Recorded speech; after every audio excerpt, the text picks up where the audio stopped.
You are live.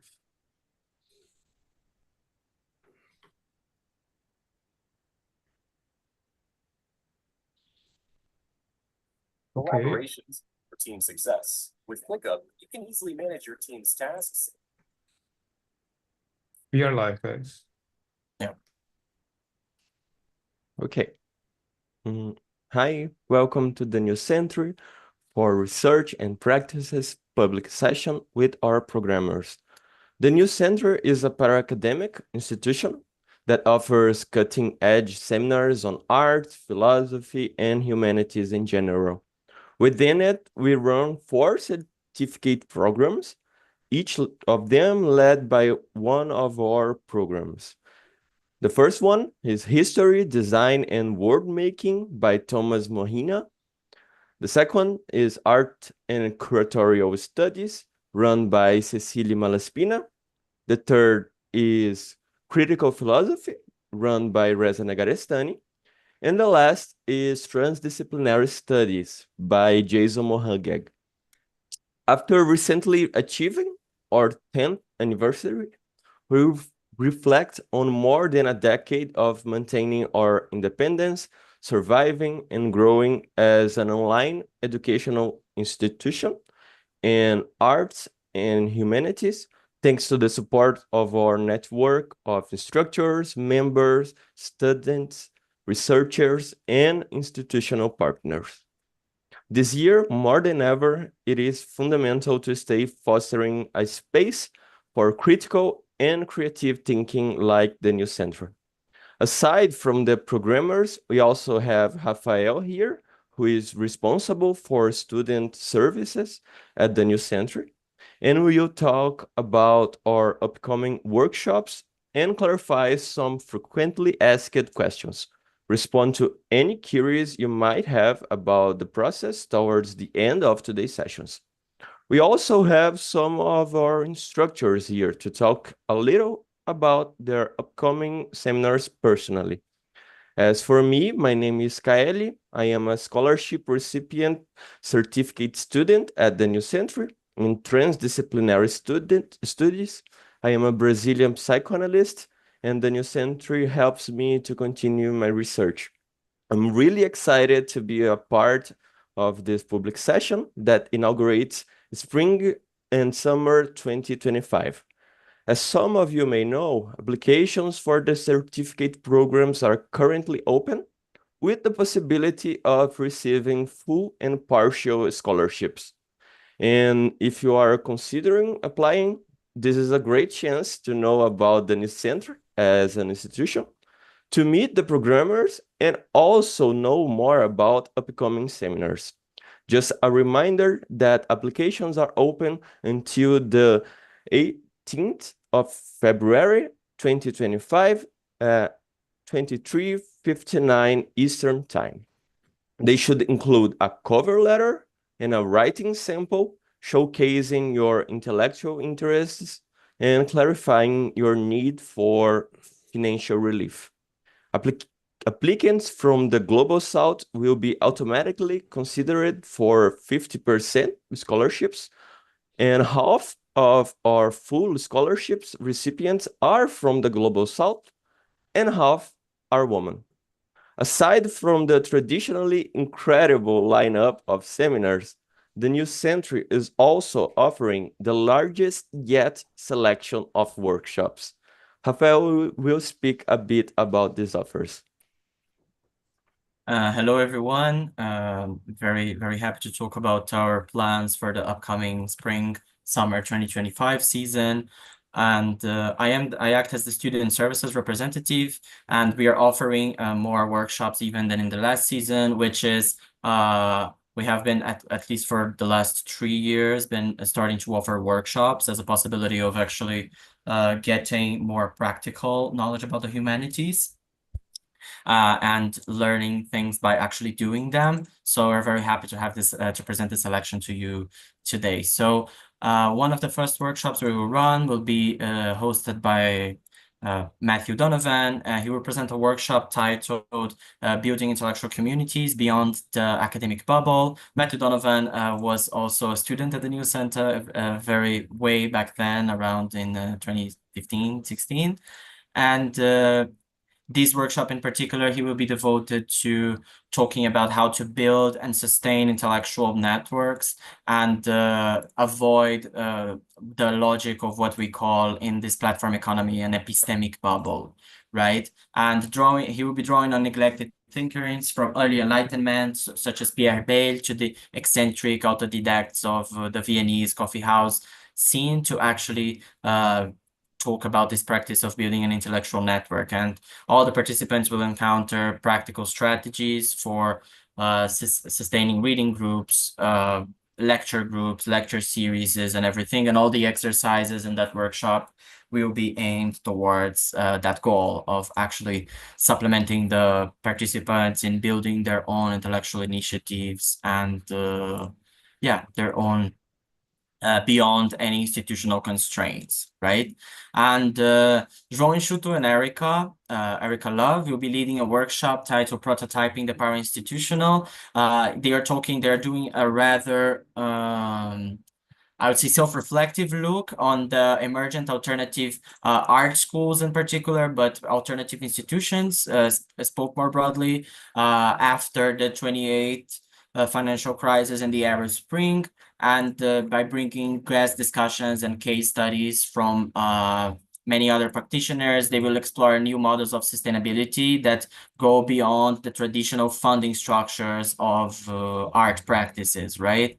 So, and by talking about these, all the participants in the workshop will be able to imagine their future institution, but also to talk about ways of actually getting it off the paper, such as applying for grants, sustaining their own practice, and so on and so forth, through the various means that become available for these institutions. A third workshop we will be running is by Vaclav Janosik from the University of Prague. He will conduct a workshop that is titled Computer Games, Housekeeping of the Unreal Engine, which talks about the cultural, artistic, and philosophical facets of gaming, while also teaching you how to code your own world within a particular gaming framework that is Unreal Engine. And he will do so both by mixing together theoretical aspects, drawing from Galloway and Patterson and like a post-Marxist critique, but mostly by navigating, learning, and piloting new concepts through Unreal Engine's blueprint scripting, building custom maps and creating basic walking simulators by exploring these ideas of the present in gaming of the hellscape versus the pastoral garden. And also talking about things such as dystopian realism and identity as play that are very common in the gaming world. And this requires no coding expertise for those who are interested. So if you're interested in this workshop, you can anyone from any background could easily join. And Vaclav also has experience in artistic practices around gaming. So for artists that wants to try out a new medium and so on, this is also a possibility of getting something new, learning something new there. And the last one is a workshop by also another former student of ours, Romulo Moraes, who is delivering a workshop on music criticism, focused particularly on pop music. And participants will have the chance to work with critical exercises about how to write effectively and synthetically about music, and how to look at pop music as not only worthy of analysis, but actually fertile field of analysis, and that allows also to tap into a collective imaginary vocabulary of abstractions to actually talk about it, and also to explore current forms of criticism that have been very common in the pop music environment, such as one-liners, video commentaries, and longer essays. So this draws from within all of these traditions, from criticism, some more old and some newer ones. And these are our workshops. So now I want to talk to complement Kaeli a little bit about the New Center for Research and Practice. And as Kaeli said, this is after our 10th anniversary. Shortly after this season follows our 10th anniversary season. So we're beginning our 11th year of operation. And on these 11 years, we have been an international nonprofit higher education institution focused on providing seminars for the arts, humanities, and sciences, and offering graduate and professional development level certificate programs, workshops, seminars, exhibitions, residencies, and conferences.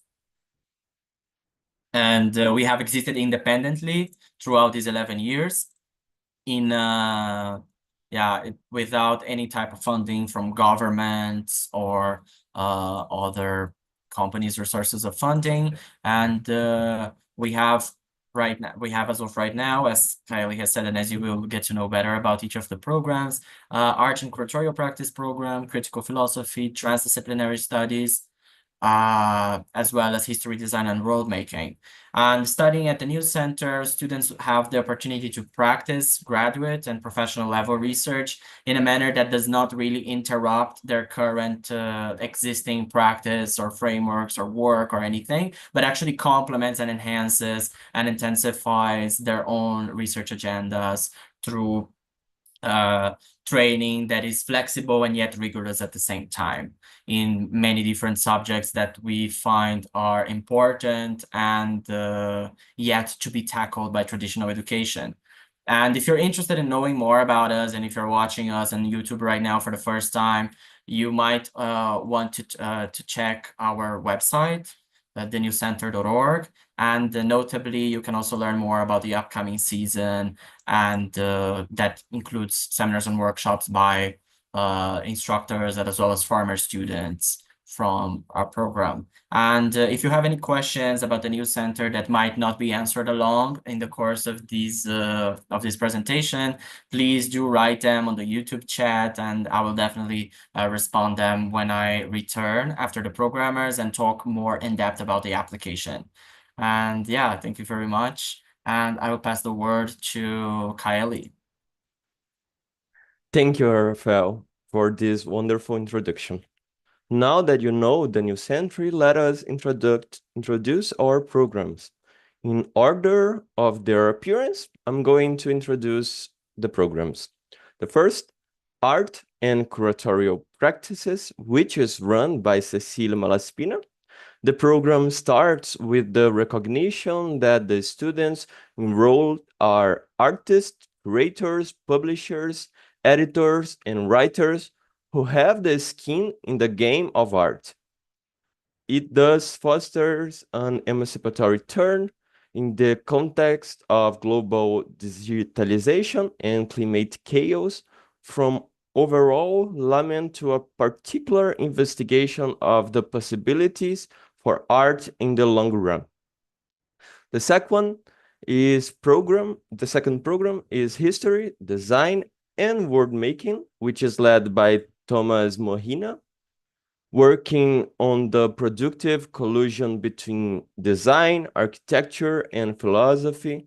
This program recognizes the historical roots of design and architecture and how various philosophies and theories shape these disciplines. The third is Transdisciplinary Studies, led by Jason Mohaghegh. It explores the unique collusion between literature, poetry, anthropology, psychoanalysis, cultural studies, media theory, the arts, science, design, and vernacular knowledge by engaging with strategies that capture complexity, cultivate new ecologies of knowledge, and affect individual and collective transformations. This program can be considered as an alternative to cultural studies or comparative literature. And finally, the Critical Philosophy program under Reza Negarestani. This one is devoted to developing philosophy adequate to addressing the problems and questions posed by the 21st century, mainly the necessary transformation of concepts of reason and thought as they pertain to the development of artificial intelligence and automation. Of course, as you can tell, many of these seminars cover topics that transverse the programs, And if you check our website, you will see that a lot of them are cross-listed and don't belong to only one program. And now to start with the presentations, I will introduce you briefly to each programmer before passing the mic to them. Let's start with Cécile Malaspina, the programmer of art and curatorial practices. Cécile is a visiting fellow at King's College London. She is an author of An Epistemology of Noise and principal translator of Gilbert Simondon's On the Mode of Existence of Technical Objects with John Mohaghegh. Before turning to philosophy, she trained as an artist, art historian, goldsmith, and the curator of RCA. Her main interests lie in the normativity of concepts, especially with regard to the aesthetic and ethical implications of conceptualizing contingency and uncertainty. So please, Cecily, can you tell us more about your program and the seminars this season?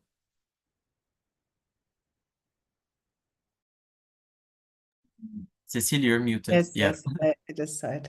Thank you, Kylie, for the introduction, and Raphael for saying a few words about the new center as well. And I want to say congratulations to everyone who has been on this journey, and also mention Mo and the other founders who have, I think, brought into existence something that is not just my feeling, is the feedback that I get from the students is something quite unique. And this brings me to the second point, which is, before saying something about the seminars that I have upcoming in this program, is just what an extraordinary student community this is. Not just a student community, the visiting speakers as well, who form a community, who stay in conversation, who come back to speak at the new center again, who run workshops here. It's something quite unique, I have to say. Also, in terms of the investment, I cannot get tired of the amount of creativity and effort that the students put into their presentations, into their writing, and the experience also that they get out of it. We have something quite unique, I think, at the new center, a space for the freedom to write in a way that is both academically rigorous and creative. And people, a lot of the students want to enjoy and this freedom and kind of flex their muscles beyond the purely academic exercise. So we have also submissions for final essays that are purely visual, purely auditory, a mix of those, a mix of styles, together with conceptual rigor and people willing to engage in quite sophisticated theoretical philosophical discourses. So this is a hello to all the existing and former students and new students. This is quite a unique way of coming together. So that's something I wanted to say before saying something about the upcoming seminars.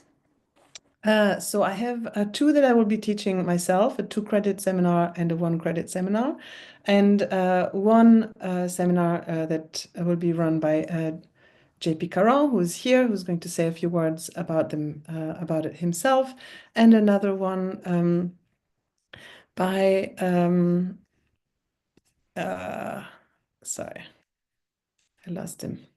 By Sean Tattle, an art critic. So I'll start saying a few words about the 1-credit seminar that is coming up starting now on Saturday. It's called Variations on the Great Refusal 2. So it's a second iteration of a seminar that we already started a couple of years ago. Now, the first iteration of the Variations on the Great Refusal seminar situated this notion in the speculative aesthetics of Alfred North Whitehead and in Herbert Marcuse's Eros and Civilization. Now, this seminar proposes the idea of the great refusal as a lens through which to look at the nature of aesthetic achievement, and not just in general, but in relation to ethical commitments in times of crisis. So in this second edition of The Great Refusal, we'll have an outstanding contemporary filmmaker, an outstanding curator, and an outstanding sociologist who will come as guest speakers to reflect on the idea of the Great Refusal in relation to what an aesthetic achievement is. not as an other to reason, following Whitehead, but rather as requiring the intellectual courage to grant reason the exercise of its full rights. So they will chart their own trajectory in navigating the Great Refusal in the context of the highly fraught public discourse about Palestine and Israel. So just before saying something about my guest speakers, something about this notion of the Great Refusal, which emerges in the Western literary canon through Dante Alighieri, who first introduces this idea in the Divine Comedy.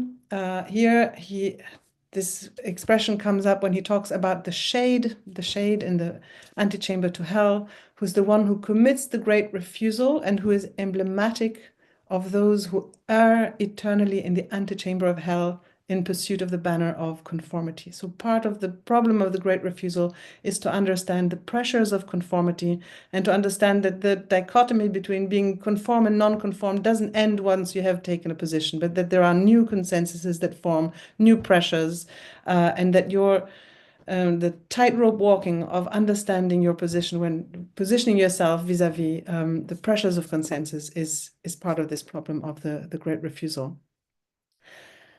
Now, Whitehead famously revives the notion of the great refusal as the mark at first of something very negative, the intellectual cowardice, namely the refusal to grant reason the exercise of its full rights, and also the refusal of engaging in necessary reforms, social reforms. However, he then turns this around and defines the great refusal in a diametrically opposite way as the hallmark of aesthetic achievement. And this is where you get then into the substance of his kind of speculative philosophical project, which will be a little bit more technical, but very, very exciting. And that will give us a very strong underpinning for understanding how the term the Great Refusal entered the vocabulary of 20th century emancipatory movements via Herbert Marcuse, who used the idea of the Great Refusal as a rallying cry for all the emancipatory movements against oppression and injustice. So in this seminar, we'll hear from those who have entered the fray of this highly polarized public discourse around Palestine and Israel through a courageous act of refusal, namely the refusal of censorship and the refusal of injunctions against the exercise by reason of its full rights.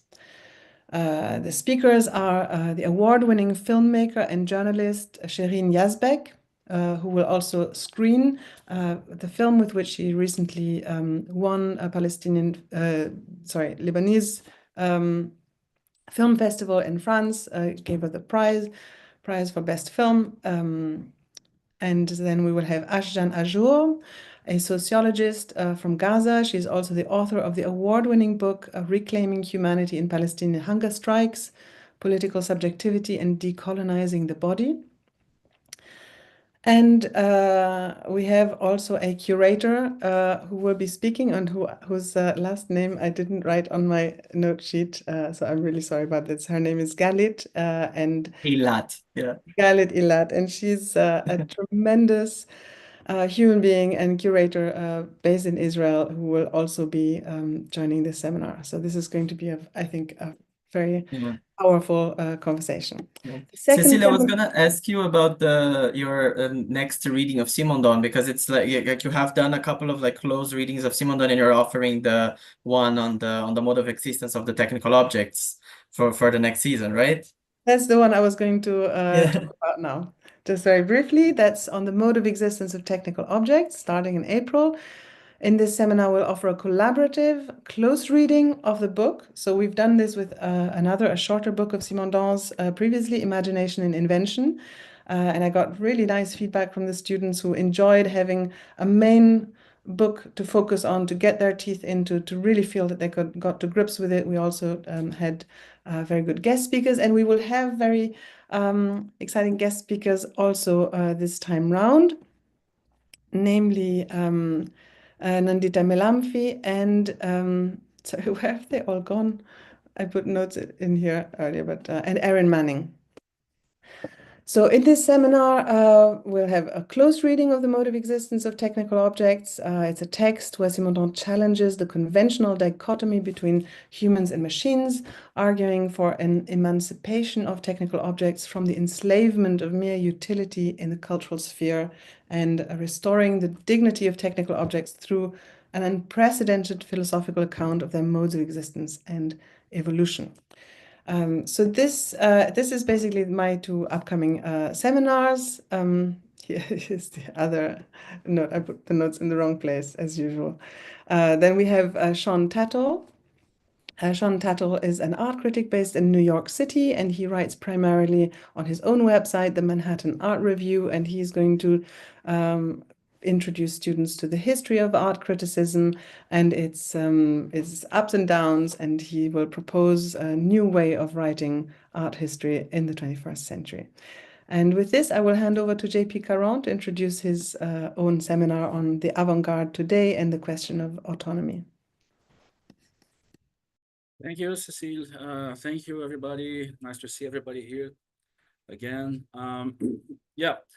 So I'm giving this next seminar on art now. Like most people know me from the critical philosophy program, but also had done JP, sorry, can you speak a little louder and a little further from the camera, please? It's difficult to hear. Yeah. Sorry. Is it okay now? A little more, please. Thank you. I have to scream. Okay. Okay. Now. Okay. Yeah, some people mostly know me from the critical philosophy, but I've done a few seminars already in collaboration with the curatorial practices program. This one is more squarely within the art kind of side of things, and it's basically reflecting on the, well, as the title says, the problem of the avant-garde. But what is the problem of the avant-garde specifically? I'm coming from the reading of Peter Bürger about the avant-garde from his 1974 Theory of the Avant-Garde book, where he thinks that the project of the avant-garde was actually a global critique of the art institution itself. It's not a style of art, it's not one type of art, it's a critique of art, period.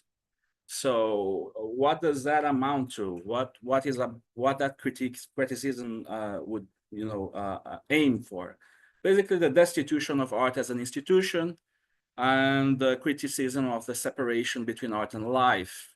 There's a lot of undefined elements there, but anyway, this is the basic gist of Bürger's reading of the project of the classical avant-garde. So this brings with it a set of problems that will be the issue that I will be dealing with in this seminar. Mainly the problem of the autonomy, because if you are criticizing the whole sphere of art, you are art making, you are criticizing also the autonomy of that sphere, but also the autonomy of the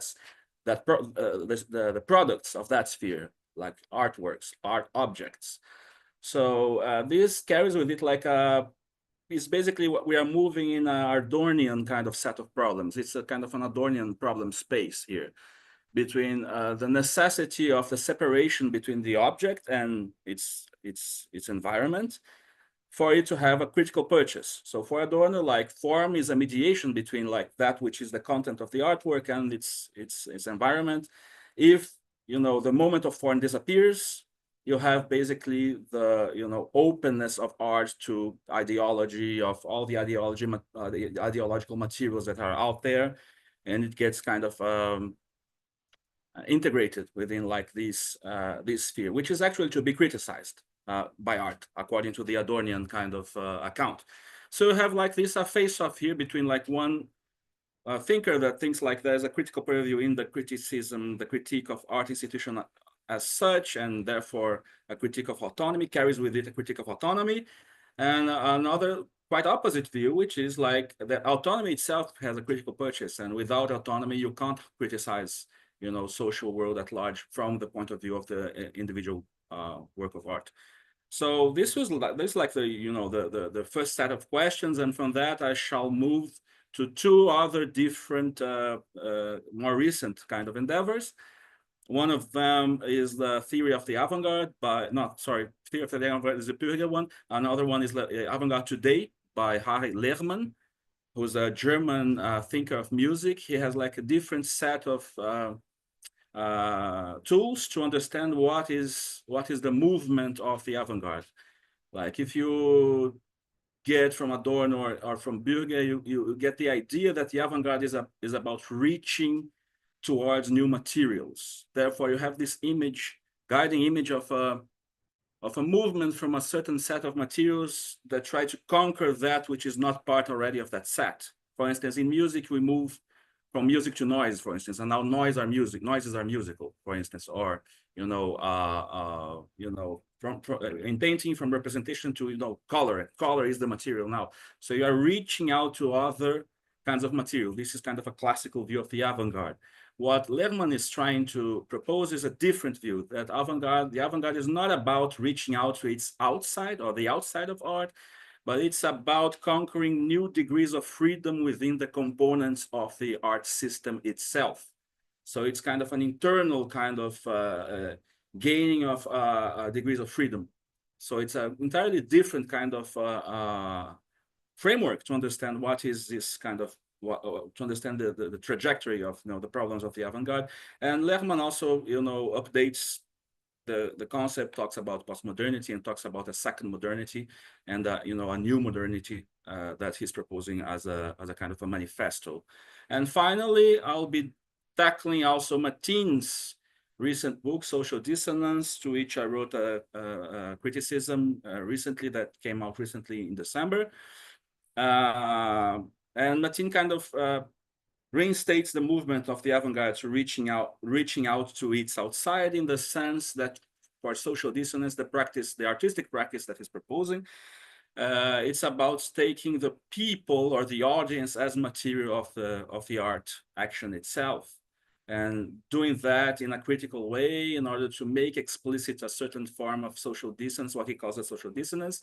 That is a kind of non-identity between our social worlds and our kind of psychology, so to speak, to be very brief and very coarse-grained here, and to make explicit that gap through a certain form of discomfort to be produced within a form of action that takes the audience as its material. So material is not sound anymore, not melody, not sound, not noise, not the actions of the performers, as per John Cage, for instance, but the actions of the audience now. So in a certain sense, he reinstates the older model of the avant-garde as reaching to its outside and conquering new materials. And I'll be reflecting about the critical purchase of that, if there is a critical purchase, what are the limits thereof, which is also continuous with what I already wrote in the paper, but I'll be developing that a little bit further. So this is the set of problems that carries with it like the questioning of the problem of the autonomy and its critical purchase from this Adornian horizon through Bürger and Lerman and Matin, basically. This is the gist of the seminar, one credit seminar, so it's quite a lot already. So I hope that interests, that's something for everybody to put their teeth in.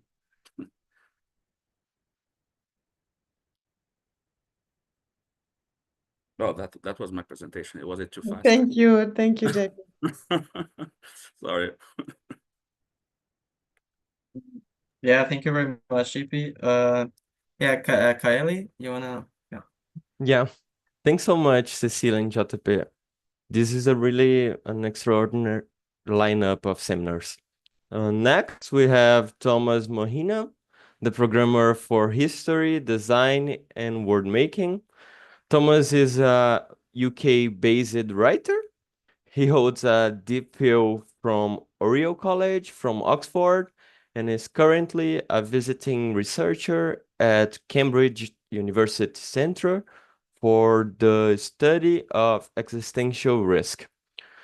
Moynihan is the author of X-Risk and Spinal Catastrophism, and currently he's working on a book exploring how history's horizons have expanded throughout the past, as people have slowly woken up to the ways in which present action can scar the future for life on Earth.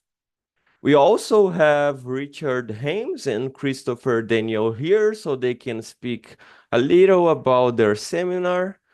And please, I ask you to make sure your camera is well positioned and that the lighting is good. So, Thomas, can you speak a little? Yeah, thank you, Kaylee. And I just want to reiterate Cecile's point. I don't think I'll be able to make it better than her, but of the uniqueness, the miraculousness of what goes on here. And so, yeah, just comment to begin with to add to what Raphael already said. My program's called History, Design, and World Making, and through it, I think I want to put forward seminars that seek to delve deep into the history of world making, because it is only by studying how worlds and worldviews have been made in the past that we have any chance of being able to actively design our universe so as to improve it and hopefully avoid catastrophe moving forwards into the future. That's kind of the ethos of the program. And this upcoming semester, all 4 of the courses, I think, embody that in very diverse, but also very opposite ways to the kind of that ethos that I just mentioned. Again, it's in my eyes to be historical is to recognize how your past forged you in ways that could have gone otherwise, so as to actively forge your path ahead. And we try and apply that genealogical insight in both its critical and creative guises across all kinds of disciplines, from design. We've got designer and architect, philosopher, political theorist, and myself, humble historian, in the upcoming lineup. So without further ado, I'll go through the 4 upcoming seminars in the order of their appearance across the coming year. So first, we're lucky enough to have Richard Hames here to present himself on his upcoming course, which is a part 2. The part 1 is coming up at the end of this month on critical collapsology. I'll just briefly introduce Richard before passing off to him. So Richard Hames, a good friend of mine, someone I admire. He's a political theorist and a journalist, and in the words of his own bio, and I think this gives a sense of the broadness of his interests. His work in the past has been about extreme politics, algorithmic design, LARPing, Satanism, blockchains, and other contemporary flotsam. I couldn't put it better myself. So, Richard, I want to pass off to you, and you can give us an overview of your upcoming course, Critical Collapsology, Part 2, Limitless Risk. Yes, flotsam indeed. Thank you so much to everyone for giving me this sort of space to talk. I want to talk about why collapse. So why think about collapse now? The course, as Tom mentioned, is called Critical Collapsology. And this is the second part. In the first part, we all have discovered what has already been said about collapse, what has generally been discussed about it in 4 different ways. The first set of seminars relates to traditional collapsology. That is the more or less academic study that begins, has an ambiguous beginning, but at least one of its major sort of opening moments is given the history of the decline of all of the Roman Empire. Extremely famous book, extremely contentious book, a book that develops quite a clear theory of why the Roman Empire has fallen apart, but then leaves all these loose ends, which then need to be endlessly more and more and more explored. And it seems like now we are returning to the question of collapse in quite a visceral way. We currently live in what I might describe as an emerging collapse culture. So it's not the dominant culture at the moment. The dominant culture is in some ways unclear, but there's a sort of emergent culture that is arising, which is dominated by or obsessed by images of collapse.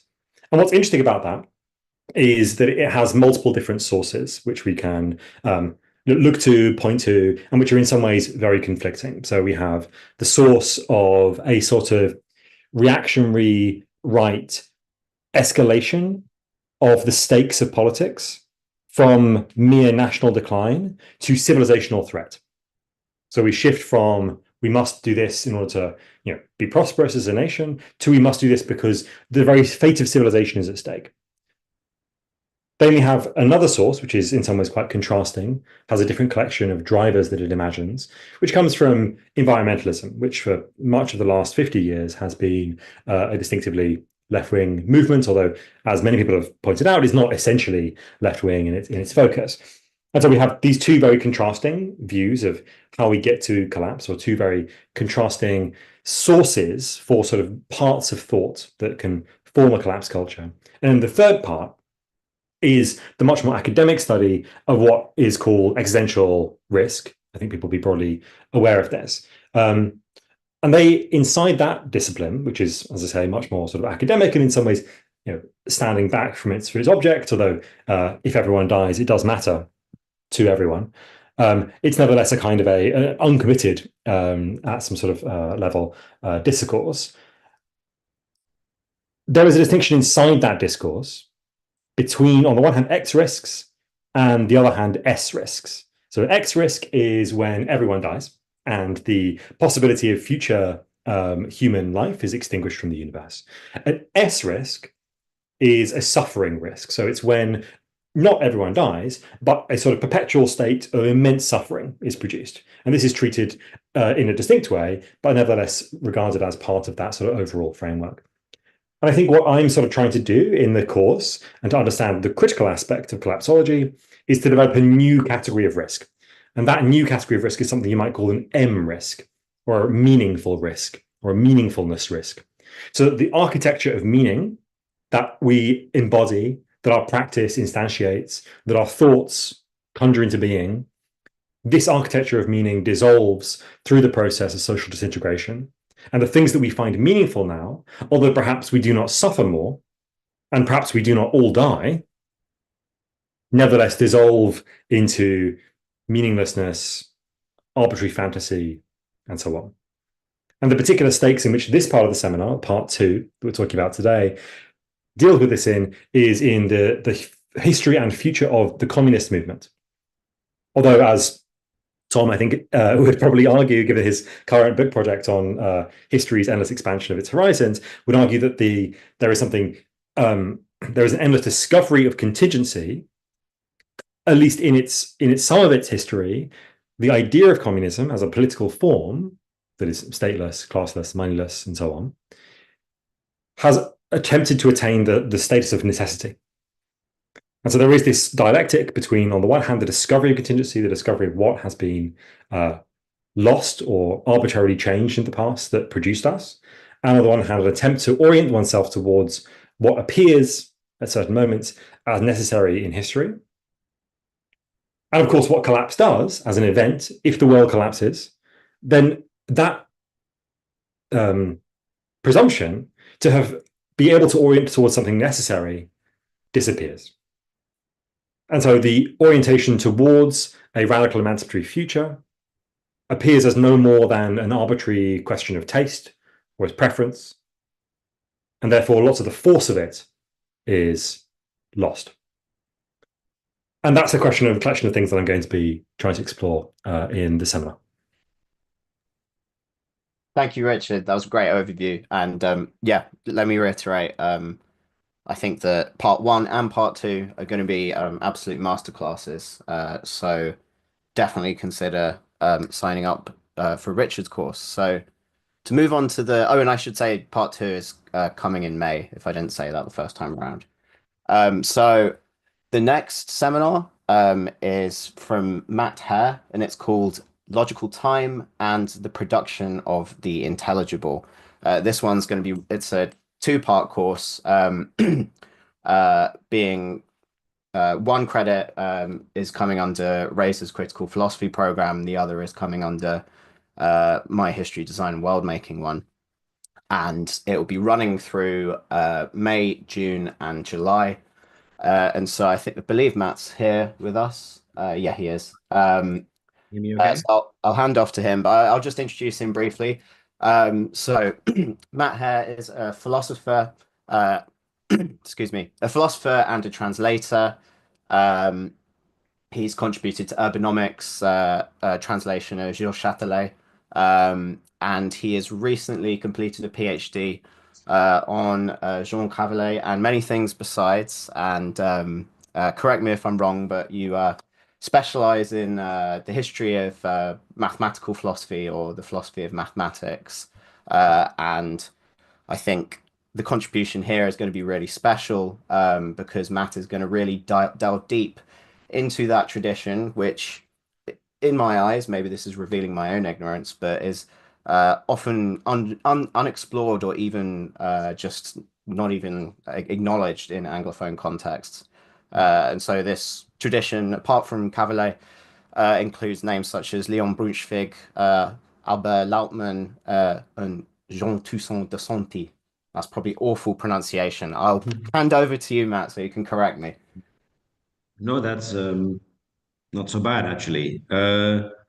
So indeed, I will focus on this tradition of mathematical philosophy in France, and primarily on Jean Cavieres's 1947 prison manuscript on logic and the theory of science, which is this kind of mythical book in the reception history of French philosophy.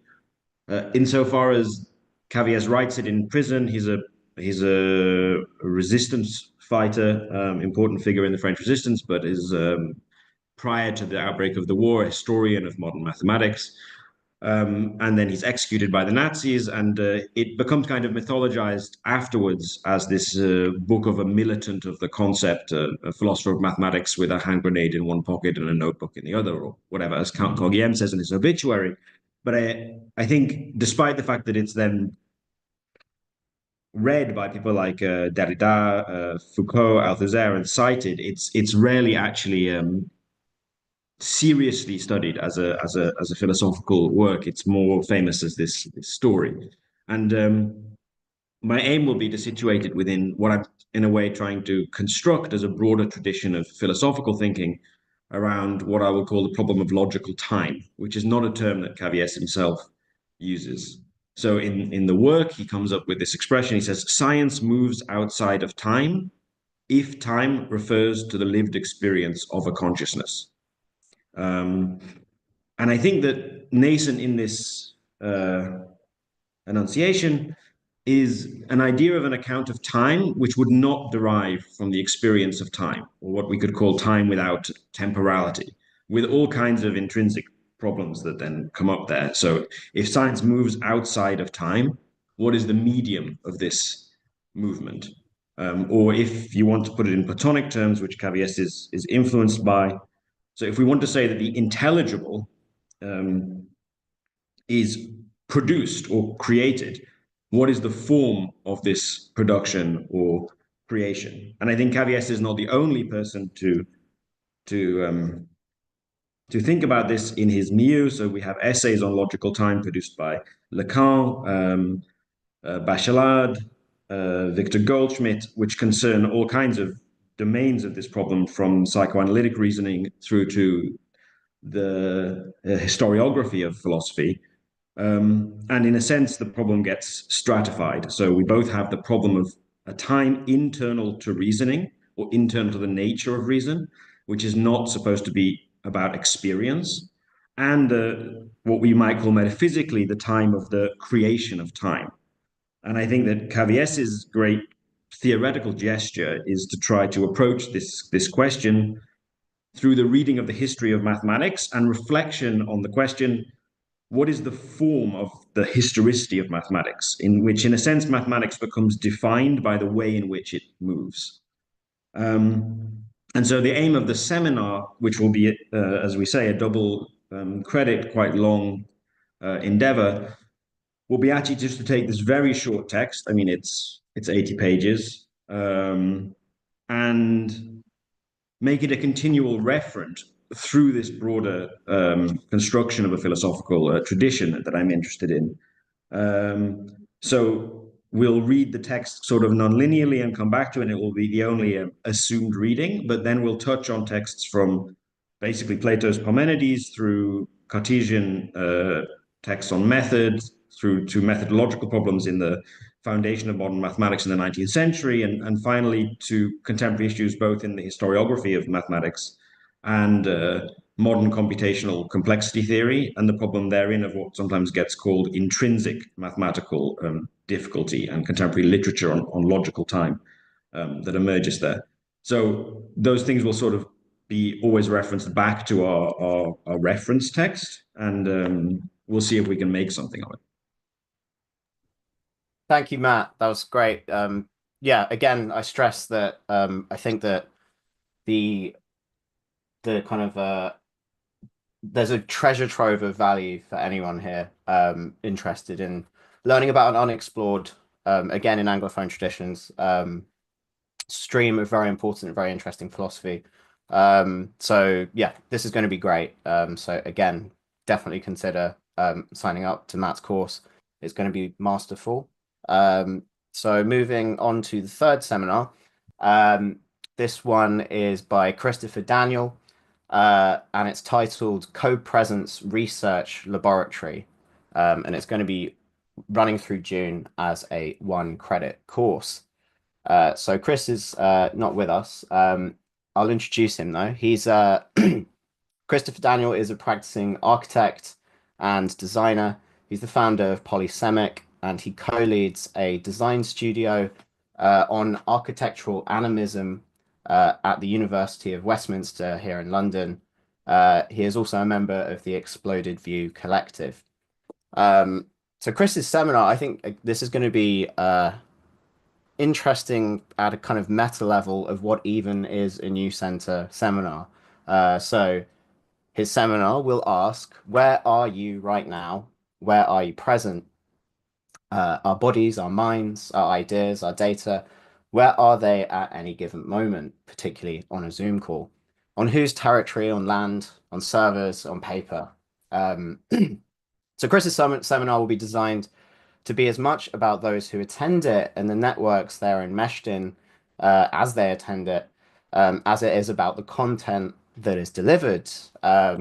Chris's gatherings, as he calls them, will be as much about the physical places from which attendees join the calls and the physical routes that carry the data, as they are about the ways in which we co-create places online.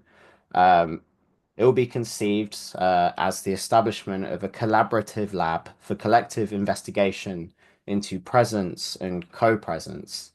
And the focus will be on a more intentional relationship with our data, our places, our mediums of shared communication, and also the other than human systems that allow this. So Chris's contention is that while for most of history, the human individual could be definitively said to be in one time and at one place, the ability to extend and expand our presence has grown exponentially over the centuries and particularly recent decades. And so by engaging with the histories and the affordances of this expansion, Christopher's course will explore our agency as designers and as makers and co-makers of our own micro worlds. So Chris asked me to stress that this will be a generative experience, very collaborative, almost an experiment in the design of what an online seminar even is. So I'm extremely excited to see how this one pans out. I think it's going to be original and yeah, a unique contribution to the New Center's archive. And so to close, finally, the fourth seminar in this upcoming semester, I'm giving myself, and it is called What is Left to Learn? And it'll be running through July to August. So yeah, this seminar starts with the premise that worldviews are made as much as they are found, and perhaps somewhat more the former than the latter. And over the courses, we will be unpacking that and what that means. But fundamentally, it explores the question that learning inherently takes time. From from Blaise Pascal onward, people have noticed that this applies to wider human collectives as much as to us as individuals. Now, it might sound romantic in our age of delusion and disillusion, but our species nonetheless learns as it ages. That is my contention entering this seminar. Yeah, our species does learn as it ages, as it compiles shared memory, converses with itself, corrects common errors, overcomes elder biases, and accumulates insights about the world. Now, a millennia ago, no one alive knew anything about what stars are made of, nor what powers them. Now we do. What do we take from that? What does any of that mean? So to try and answer those questions, this seminar will focus on the building of worldviews across time, framed around the provocative question, how much is left to learn? Now, the answer, well, not to spoil things, but the answer to such question, in my eyes, cannot, of course, be quantitative or predictive. The history of ideas often tells us only how erroneous creatures like us tend to be. But to deploy an analogy that I hope works, if you find yourself in a pitch black cave, the dimensions of which are invisible to you, you can shout and the echo gives some sense of its scope. Similarly, I think studying the history of ideas can give us a similar kind of effect.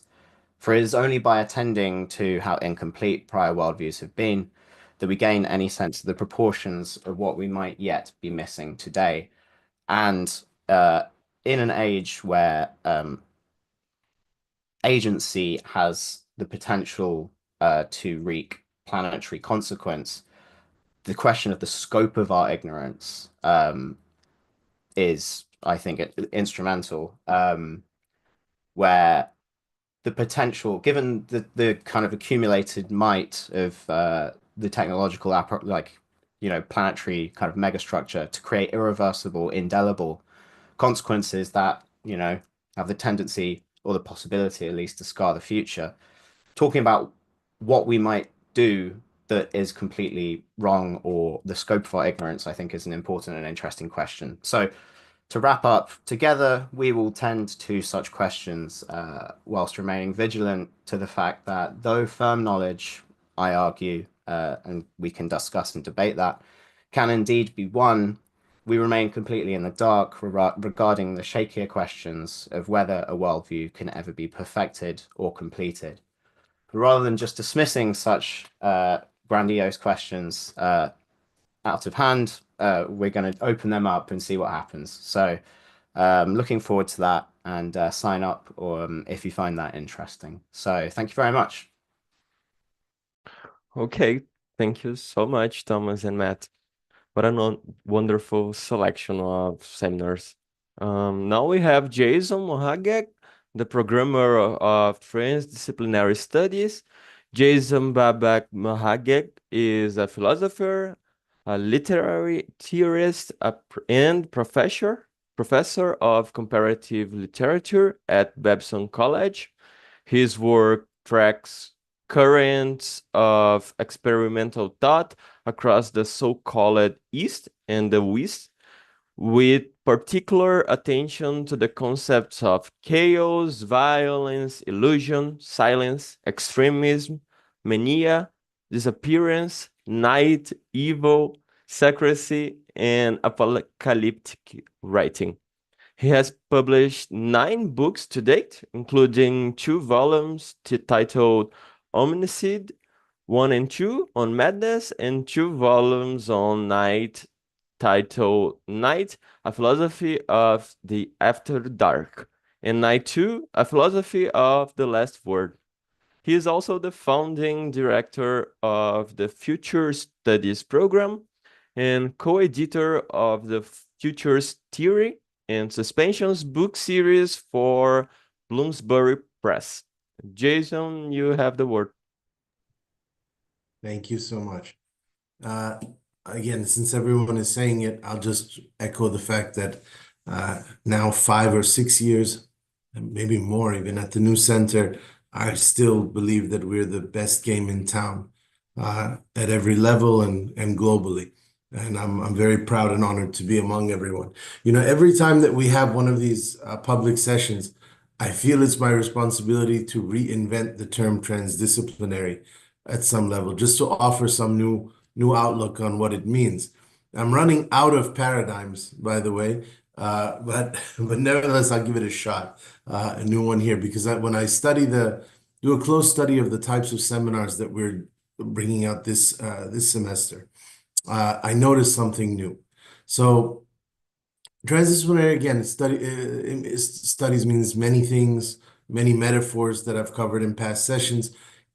I think the first time I talked about it, I said that it was a form of traversal. You know, it allows you to chart the movement between fields of inquiry. So that's a wanderer's paradigm, or even better, a piracy paradigm, where we steal and smuggle our way across borders of certain territories of human or inhuman imagination. Then the second time I was asked to talk about it, I said that it can mean distortion, transdisciplinary. So that's where we try to transform the history of ideas and forms and seek great mutations. So that's an alchemist's paradigm, where we're looking to turn things into other things. Third time I was asked to speak about the transdisciplinary, I think I said that it can mean intersection. So that's the moment when different spheres of the intellectual horizon or artistic horizon collide and entangle with one another. And that's a hybridity paradigm. So those are the evenings when poets, philosophers, artists, scientists, or dancers fall into conspiracy. But today, I want to present a different unique dimension of what the transdisciplinary perception can make possible, which is to catch a world of thought at a strange moment, to capture it or catch it at a wrong angle when you notice something inexplicable in its face. And it takes a very careful method to see past the dominant facade and to locate these disfigurements or curvatures when a book or artwork starts to slide along an unconventional axis, or even at its extreme when the mind becomes kaleidoscopic. So transdisciplinary to me can mean a funhouse mirror episode when the familiar becomes unfamiliar and figures start to do something that was not necessarily supposed to have happened. So our first excursion into this meaning of transdisciplinary is an 8-week seminar titled What is Eco-Freud by the brilliant philosopher Michael Marder. And for those who don't know Michael Marder's work, he's an unparalleled thinker of the natural, the vegetal, and plant worlds, in addition to having written tens of books on dust, energy, waste, fire, and many other great elemental and phenomenological concepts. In this particular seminar, though, that he's devised just for us, he wants to do something truly special. He wants to isolate Freud in a rather unknown mask. I've never seen this done before. And to think of what he calls the weird Freud, or even the weirdest Freud, which is that of an eco-philosopher. So, I mean, this blows my mind, because we always think of Freud as the map maker of a totally human-centric realm of the conscious and the unconscious. But Michael Marder says if you look in the interstices and the margins of his work, and he's absolutely right on this, it's even on page 1 of I think Civilization is Discontents, he talks about the oceanic. Michael Marder is saying you can see Freud as a visionary of planetary and geological phenomena and events, which is unbelievable. And if I go into just his actual course description, he says that Freud, as the father of psychoanalysis, may have been all but written off these days, even disowned as the founding father of his own tradition by contemporary psychiatry and psychology. But he thinks that he is a agile living thinker who's become more important than ever as we start to think about issues of planetary devastation, as we look at the way that eco-Freud looks at physiological, ecological, geological aspects of the world. So his first session is on what he calls eco-psychoanalysis and geopsychoanalysis, which sounds fascinating. I'll be hanging in the backdrop listening to those sessions. He gets into rereading Freud's ideas of anxiety and hysteria as an understanding of organismic and ecological bodies. And then he's got 2 weeks on Freud on plants and animals, which is awesome because that is so overlooked in the discourse. So Freud on plants and animals, as well as Session 6, Biodiversity and the Death Drive. So to me, this is just beautiful and creative work. And that is the seminar by Professor Michael Marder titled, What is Eco-Freud?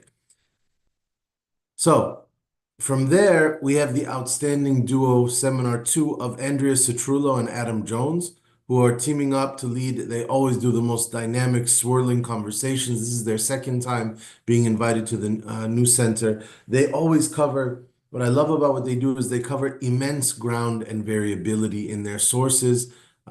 They can go from ancient to modern to futuristic. They can go from east to west. They can go from literature to theology to poetry. And what they're doing in their seminar, which is called Creativity and Intoxication, is they're trying to magnify that strange angle that I was talking about of the transdisciplinary, that way of defining it, by catching powerful authors, schools of thought, epistemologies on a night of drunkenness. Quite literally, in most instances, they're looking at drunkenness, not as a metaphor, but as a condition or as a state of sensation. So this is when, you have some author who's known for a certain trick up their sleeve or a certain signature style, and then you find them in a slight decadent twist where sensations alter the entire game of representation and meaning because you're watching them stagger and stumble through the streets under the influence, of some stimulant or narcotic concoction. So this is part of a wonderful tradition of looking at what Baudelaire called artificial paradises, but really just collection. It's a collector's box of magnificent figures and authors who saw the link between creativity and drunkenness. So whether that's the role of wine or a million other substances they're going to look at, presumably. So I'm looking forward to that as well. This should be a wonderful, wonderful journey. And finally, on my side, I'm teaching a 4-week seminar on what I call loser gods. Became interested in this topic. Well, I've always been interested, but I'm interested in unraveling the riddle of why every ancient mythology, every ancestral myth making has these poor third-rate myths operating beneath the surface. So myths that are populated by failed or defeated or irrelevant deities. And so I wanted to capture the history of myth and storytelling in its minor hours, when it permeates the stratosphere with useless or defeated or forgotten prototypes. And of course, it's those who know my moves, I am intrigued by this because I suspect that there's a hidden alternative type of power, a very unique and rare type of power that's only possessed by loser gods. And I want to see where this takes us as we travel from civilization to civilization, region to region, in search of pseudo-divinities that no one ever really goes looking for. These are the gods that no one prays to. These are the gods that no one really creates idols of, or whose idols have been buried in the sands for centuries. And what this opens up is, for me, a very important question that we all need to consider, especially in our hyper-accelerated age, our speed-fiendish age, which is, why do certain once powerful images or ideas become disenchanted in time? What is the process of obsolescence? What is the process by which things are abandoned? Ideas or figures are abandoned in time. Because that's how some gods become loser gods. They weren't always loser gods. And this happens in the history of thought, in the history of art, in the history of societies. It's part of the weird matrix of how things transpire and how time, Heidegger once said, time just doesn't only pass, it also rises. So this is the rise and fall of time as well. And some get trampled beneath the waves of those times that rise.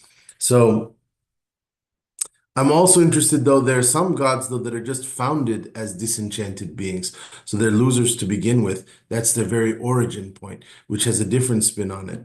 And we can think about entire, JP was talking about the avant-garde. We can think about entire movements that define themselves from that status type and that mindset. It's a very powerful move. But it also opens the final dangerous riddle for me, the puzzle that I want to solve, which is there a way to seek their re-enchantment? So the first step is for us at the New Center to retell their lost narratives and resurrect the abandoned or dead gods that have gone missing in time. through our own research and creative collaboration. So you have a Pandora's box to choose from as always, and I hope that everyone enjoys these wonderful seminars that are being offered. Thank you. Thank you, Jason. I'm really looking forward to this seminar since I'm enrolled in transdisciplinary studies program. Can't wait to see you there. Now we have Reza Negarestani, our programmer for critical philosophy. Reza is a philosopher who has contributed extensively to journals and anthologies and lectured at numerous international universities and institutes. His current philosophical project is focused on rationalist universalism, beginning with the evolution of the modern system of knowledge and advancing toward contemporary philosophies of rationalism, their procedures as well as their demands for special forms of human conduct.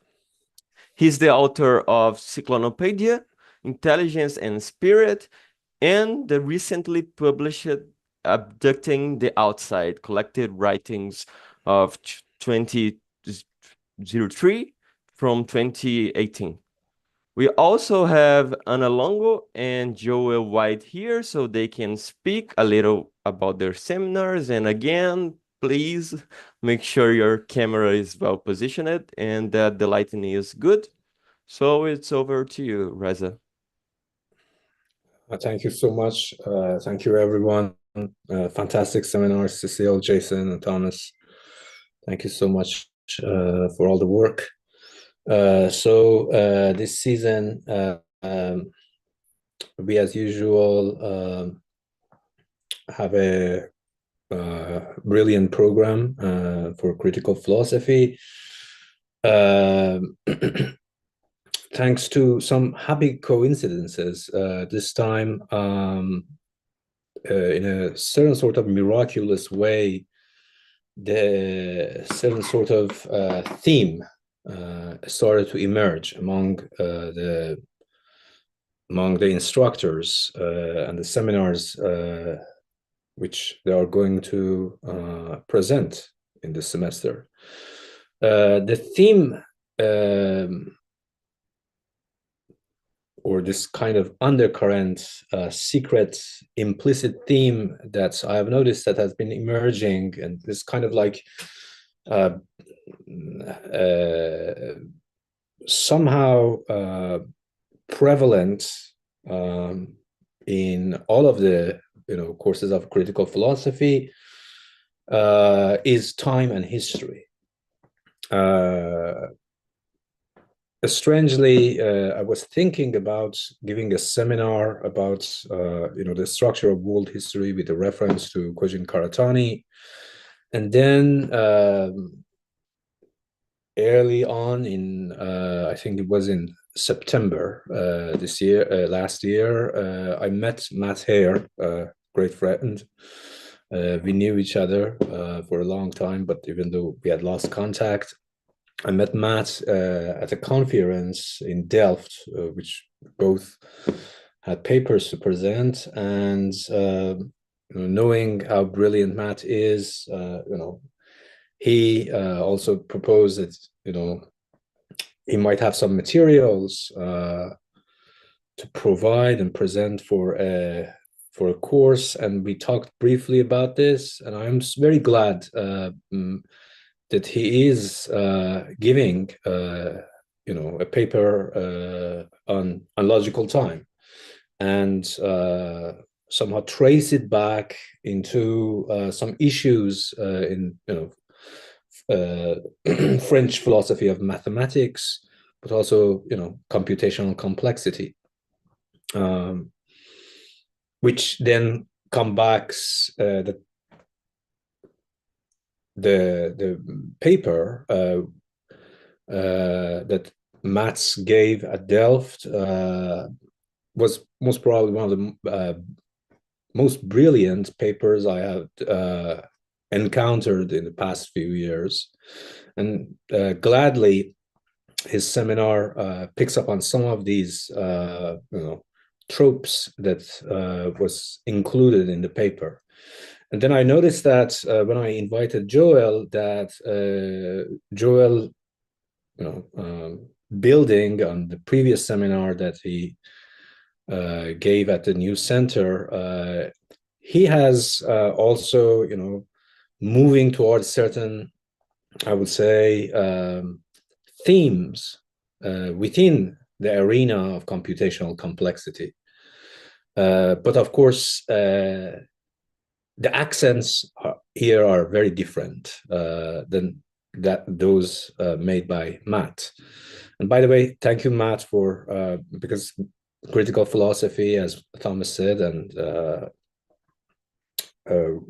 design, history of design and world making, Thomas program. We share Matt's program. Matt's seminar. And I'm so glad that Matt is going to teach this seminar. I'm pretty sure that he's going to use some extremely obscure sources, even though he said that he doesn't, and he won't. But nevertheless, that's the brilliance of Matt.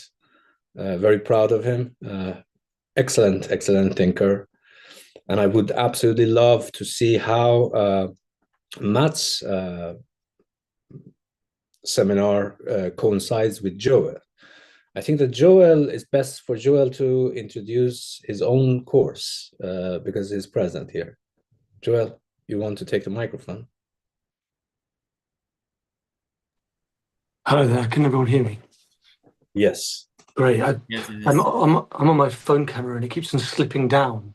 So I hope now that my camera won't just sort of disappear. Yeah, thank you very much for briefly introducing me, Reza. And it was great to hear everyone else's seminars. It's the first time I've managed to hear, the whole breadth of stuff. I've taught before, of course, last year and before, but it's really lovely to be able to hear the breadth of all the seminars. This time I will be actually the last seminar that I gave was just kind of an overview of the philosophy of thermodynamics. It was kind of a more historical seminar, and I gave as the essay question the entry on Kant from Simondon's History of the Individual, and it's this quote where he says, "A critique of knowledge like the one Kant produced could no longer apply to the world of electromagnetism or thermodynamics, for the field or the law of the increase in entropy are not only a way to connect phenomena, but also the very weft of phenomena, their manner of being and more their condition, and more than their condition of appearing." And in a way, I've been trying to think about what that means for a very long time, since about 2013 when I first read Simondon with Howard Kegel. So this seminar is an attempt to try and answer, and this, as I said, was set as the kind of question to the students last time, and I suppose this seminar is my attempt at trying to answer it this time.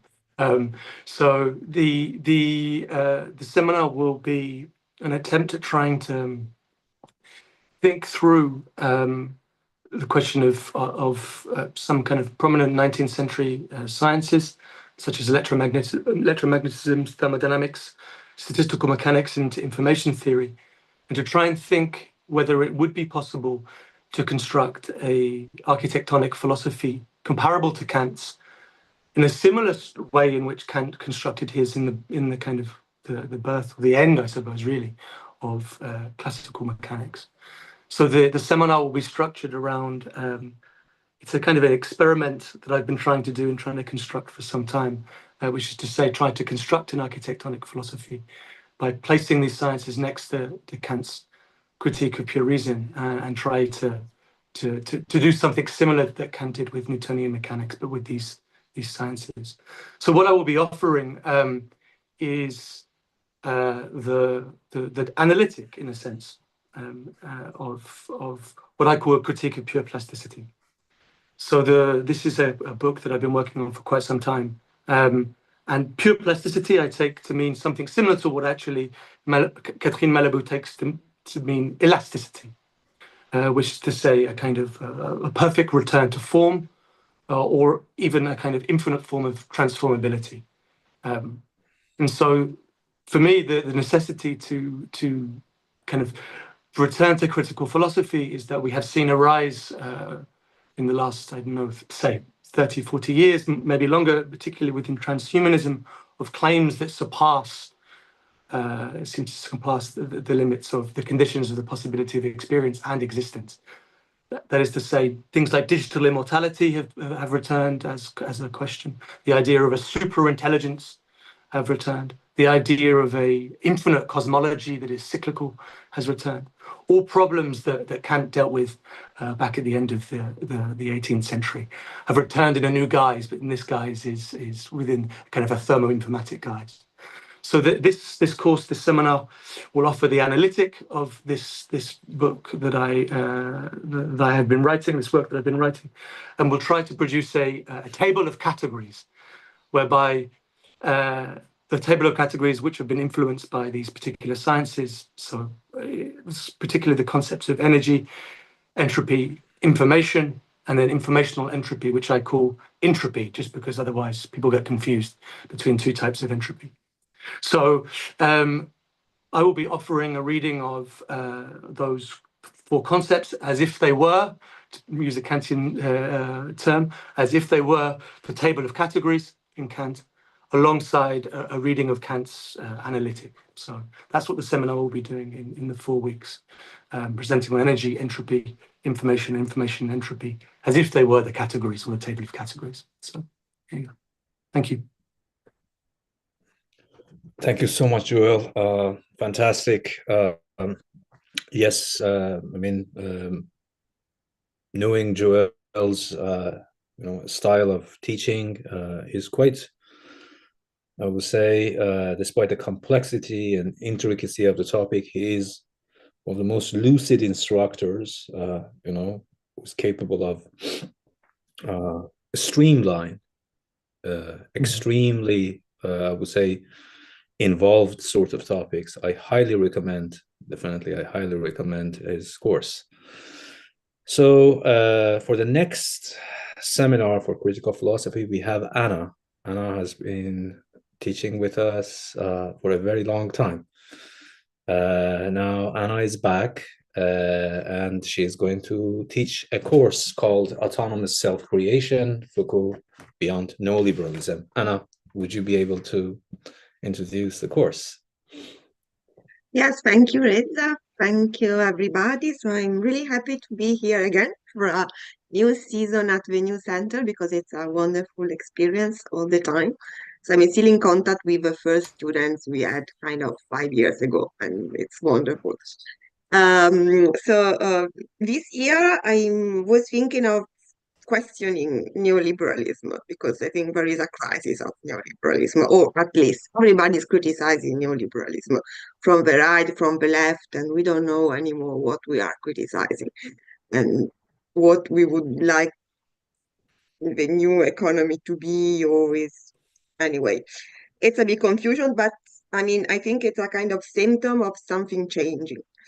Maybe the working hypothesis is that maybe it's the kind of subjectivity which is changing, and it's changing because of new technologies, because of artificial intelligence, because this new conception also of rationality. So we will start with Michel Foucault analysis on the subjectivity of neoliberal subjectivity. He made this analysis in these lectures at the Collège de France. It was 1978, 1979. So it was really the beginning of the neoliberal era. And he analyzed this kind of subjectivity of this neoliberal subjectivity, this new subjectivity which was emerging. And he said, okay, it's the human capital, it's the human being who consider himself as a capital to be improved, to be valorized. And so it's a way of constructing oneself, no? So it's the freedom of collecting different experiences in order to create oneself. through everything, which is education, but also work. So work is no more alienating, but work is a practice which is useful to construct, to build, to create oneself. And of course, then Michel Foucault elaborated also with this idea of souci de soi, the concern, the care for the self, which is an artistic way of creating oneself. And it's not clear in Foucault if it's really opposite or not to the neoliberal subjectivity. So he had some hope at the beginning. What is going on today is that maybe this formula is exploding. So maybe another subjectivity is emerging. And I think that in order to get that, we need to understand the financialized subjectivity. So the fact that there is this financialization of everyday life, as Randy Martin said. And so we will try to explore also this new emerging hypothetical subjectivity. And I suggest to read a French philosopher text, which is Michel Fer, who is talking about this hypothesis of a new financial subjectivity. And then we will try to develop a little bit together. So that's it for the seminar. Anna, thank you so much. Very much appreciated. So our next seminar for the critical philosophy program is a seminar by Franziska Einer and Austin Gross. Fortunately, it was postponed last semester, so it's definitely going to be presented this season. And the title of Franziska's and Austin seminar, which is a continuation of their previous seminar, entitled Lite, Forgetfulness and Concealment. This one is called Timely Thoughts on War and Death. So in the continuation of Lite, this one also centered on Freud's report on a summer trip through the Balkans.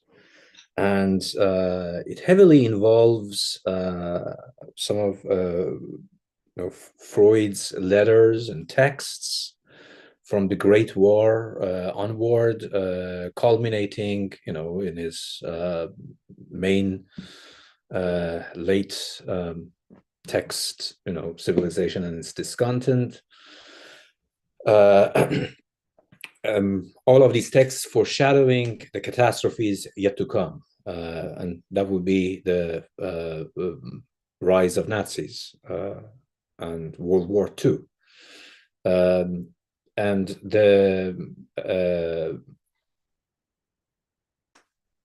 main point of Franziska and Austin's seminar is that despite the what appears to be datedness of these texts by Freud and the time sensitivity of their content, they nevertheless are forcefully, in fact ferociously, appear as omens foreshadowing the war and death which is yet to come. And in that sense, they are reading them in 21st century, particularly this year, in 2025, they are as relevant as they could be in 1950s, 1921 and 1930 respectively. So this is Franziska and Austin's seminar, which invites us to think about war and death together and collectively. So I'm not sure if Muhammad is here amongst us. So our great organizer, Muhammad Salemi, also will be teaching a course for critical philosophy. Is Rafael or Kylie, is Muhammad here? He isn't. Oh, okay. So maybe I should then go on and introduce. Yeah, please. So yes, so I have talked to Muhammad in, briefly about this I think on social media probably first. But I'm so glad that he decided to, present a course. And the title of the course is A Triple Helix Structure of World History.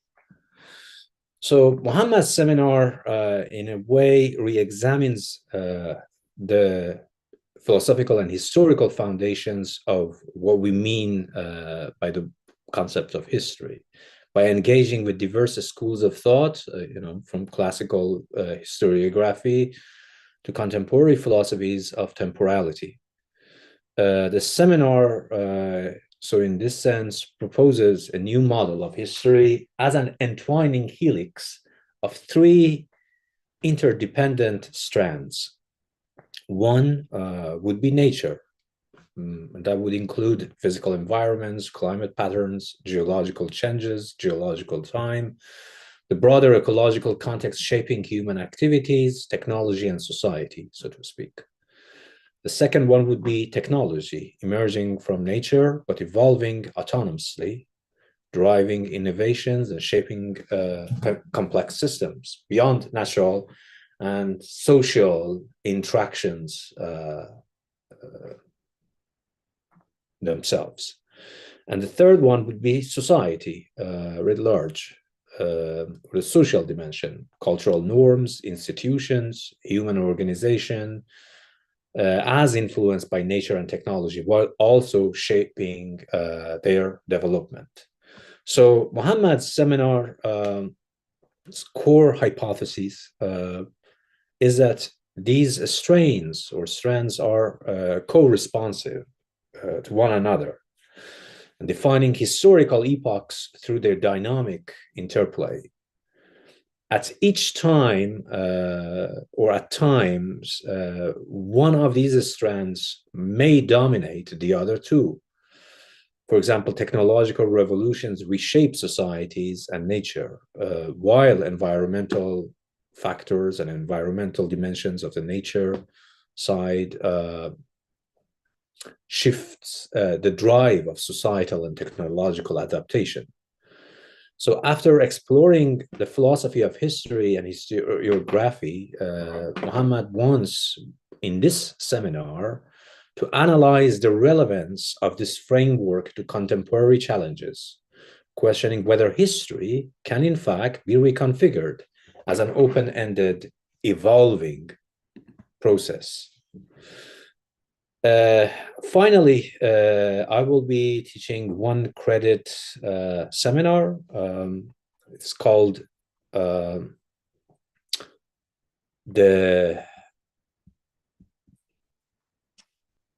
depth-wise and the diagonal.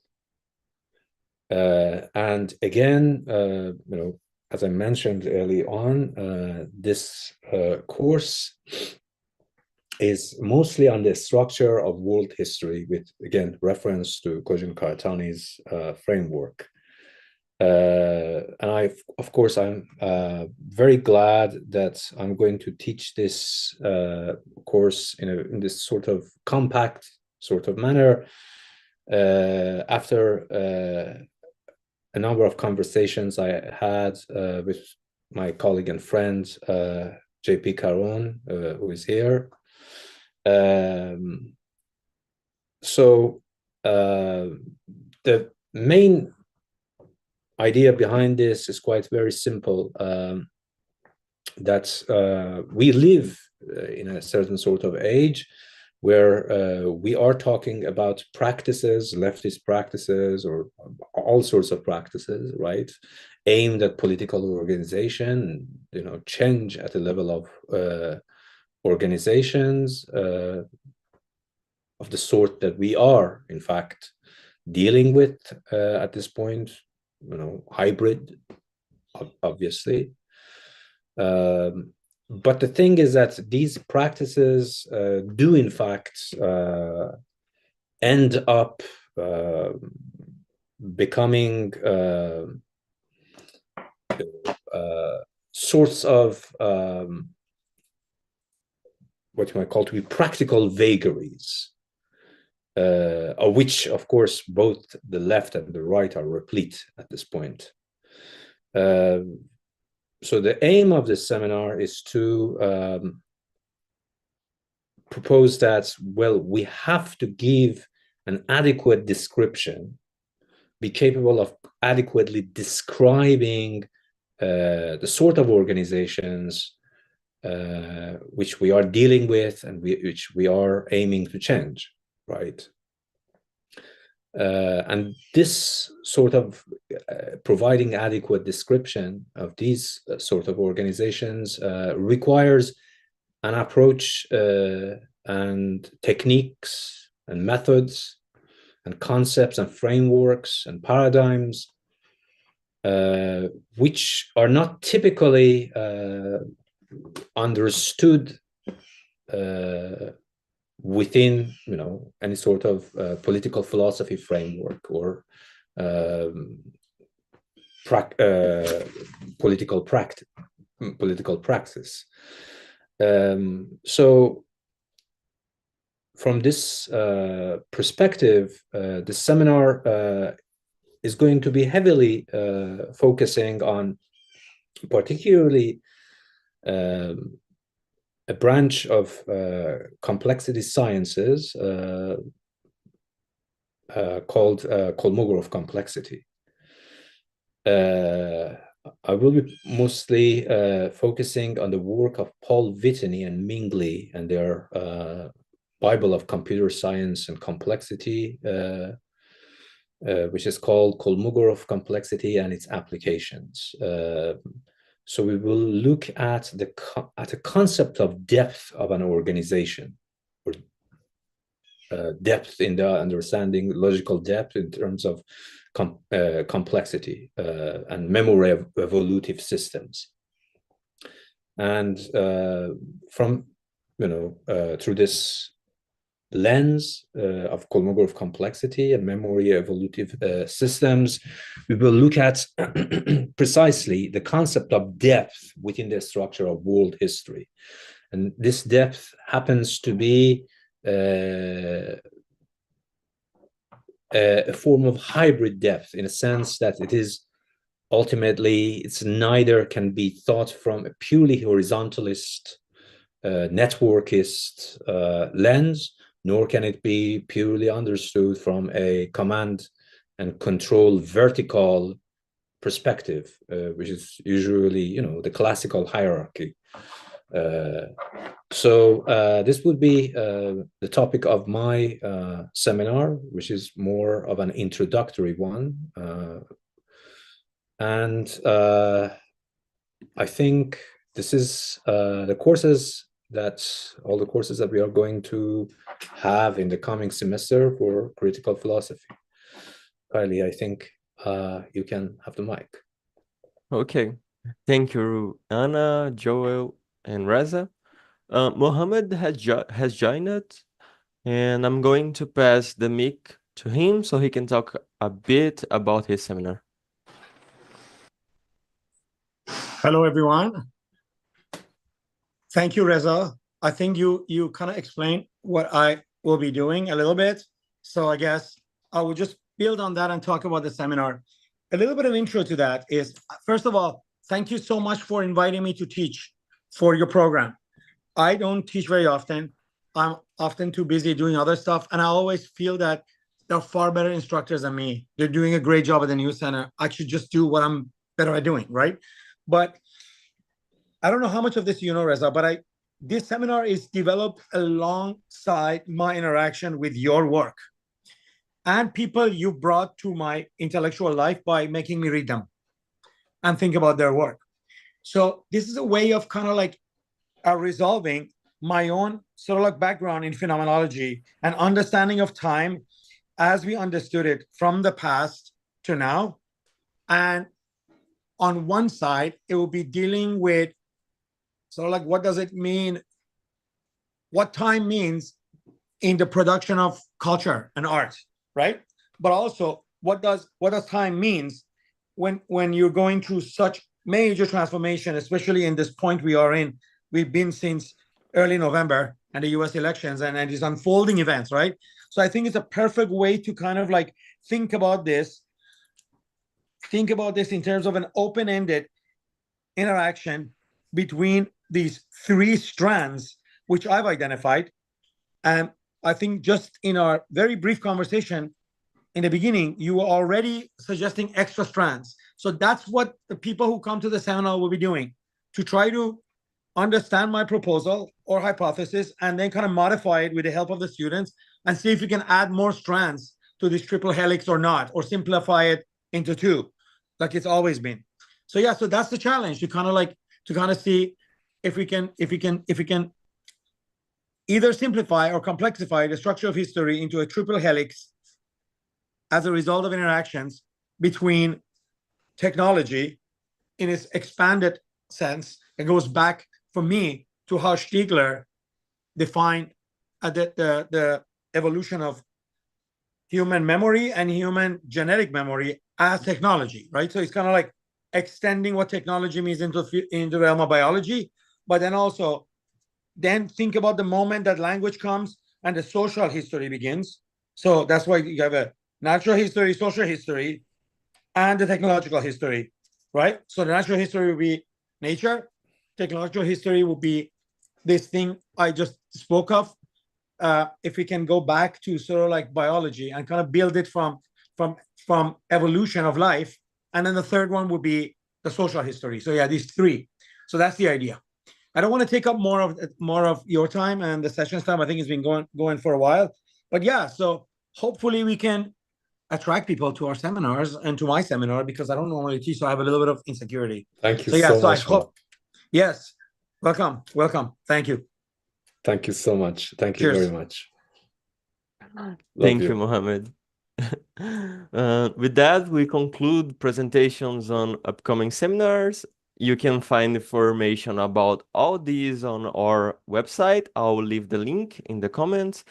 And okay, Rafael, now tell us about some frequently asked questions for the applicants. Okay, yeah, so thank you very much, Kelly. Thanks everybody for the presentation. So right now I want to directly speak to the applicants and run a few of the frequently asked questions and everything and how it has been going on. And this comes from an experience of both things that we have been asked through the student services and sometimes on social media, but also with my own experience as like working over the last 4 years in student services now. So yeah, I'm going to share a bit of these with you. If you have any other questions, I'm tuned to the chat of the chat of the YouTube, and yeah, I'll be happy to respond to them as well. So the first mainly thing that I want to get out of the way is the status of this certificate, the certificate and our certificate programs in general. So in terms of the level of what we are offering graduate level seminars that allow people to get in close contact with scholars and researchers around the world. So mainly in terms of the career stage, although this varies a lot to our students, we have students that are like from Gen Z to Boomer in terms of demographics and like on all stages of career, from like early scholars to actual people who have been who are like at the top of their career, to also students who are like just finished college or even like about to finish college, right?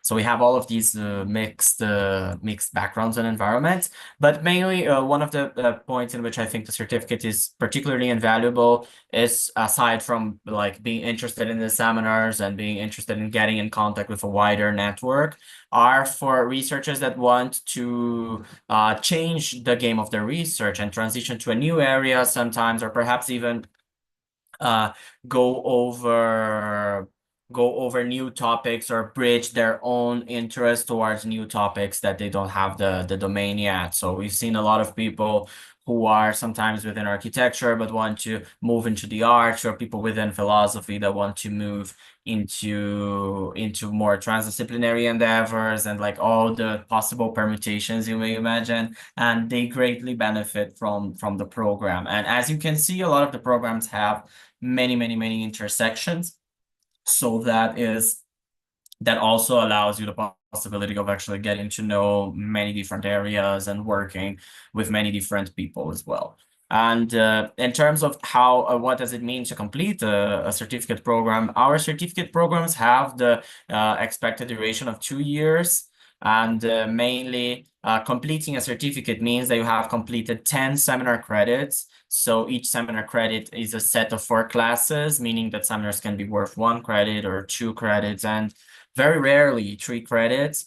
And we usually forecast this to happen during your first year of study. So that means that in the spring-summer season 2025, when you join, plus the fall-winter 2025-2026, you have absolute priority in terms of picking seminars that you may wish to take. And you can take you could take like the 10 seminars for the first year, but even more so, like you could take even more seminars than that. And as we don't really limit the amount of seminars you can take on the first year. And then the second year, you'll be focusing on developing your final work, which comes from 2 consultancies with your assigned programmer. And after that, you deliver the final work, and then you have obtained the certificate program. And all the seminars are completed by achieving a certain grade, which is extremely democratic and split between attendance, group presentation, participation in class, and like dialogues, and also delivering a final work, which I think that like from all the places that I've been in terms of my own education everywhere, like we're the most flexible. We would accept essays, artwork sometimes, or anything that the instructor agrees to evaluate. And each student is mandated to, just like the only mandatory seminar you will take is the one by your programmer, depending on which program you choose. And yeah, you can take as many seminars as you wish during your first year. And you also have instances of orientation with our organizer, Mohammad, who was just here. And yes, that's pretty much how that goes. And we try to make ourselves, and this is like the main question that I receive about, am I going to be able to conciliate this with my current work? Am I going to be able to actually finish the certificate? And my answer to this is that, of course, this is something that like, it depends a lot on like case by case. And if you like talk a little bit more about like your current situation, we can definitely help you with that. But we are an extremely flexible institution, and also like with the pace that the students take the requirements, and the 10 credits requirements is usually quite easy to achieve, in the sense that there are not that many, and people usually end up taking far more than 10 credits in the first couple of years. And also like we're happy to analyze everything on a case-by-case basis and really be flexible depending on your own trajectory, your own commitments, and so on and so forth. And lastly, about the scholarship and the application, you'll see that the application form is quite simple. I think that everybody can agree on this. And you'll have, aside from like a couple of information, there are mainly 2 documents that you have to provide. The first one is a letter of intent, and the second one is a writing sample. So on the letter of intent is a letter basically talking about why do you need the scholarship, right? So highlighting both your interest in our program and your financial needs, and yeah, talking a little bit more about your situation. And after that, we have the writing sample. So the writing sample, many people sometimes ask me, okay, what's the format? And I mean, you could send something that you have already published. I would say that like if you have published, if it's, let's say, like an academic article of I don't know, 30 pages, let's say, like it's best if you send us a section of that work that you think that particularly represents your work pretty well. If you have also smaller pieces of like 1,000, 1,500 words, that's also fine. Even smaller than that, depending on like the type of genre that you write, would also be okay. The main interest that we have here with a writing sample of yours is to first like know a little bit more about your capacities in terms as a writer, right? And also to know what you're interested in. So when you're picking a piece, I would far more focus on like you don't really have to have like a project in mind. If you do, it's great that you showcase it. But if you don't, I would much rather say something that like pick something that represents where you are, or build something that represents where you're coming from, that I think that help us see if you're a good fit for the new center or not. And yeah, there's also an interview that with our admissions team, which I'm a part of this year. And in that interview, we're also going to be more than happy to hear about what you have been researching, what you have been working on, and etc. And yeah, that's it in terms of frequently asked questions. If you have any other questions, we're more than happy to reply to you through student services at thenewcenter.org. And I'm going to post that link on the comments as well for the New Center YouTube page. And yeah, I hope I meet you again as a student in the orientation session, which I'm hosting this semester once again, and I'm always happy to do so. And that's it from our end. Thank you very much for your time, and we look forward to seeing you in our next couple of seminars. And please do keep an eye on our deadline for applications. The deadline is on February 18, and follow us on social media. And yes, thank you, everybody. And yeah, see you soon. Ciao. Thank you. Bye-bye. Bye, everyone. Bye.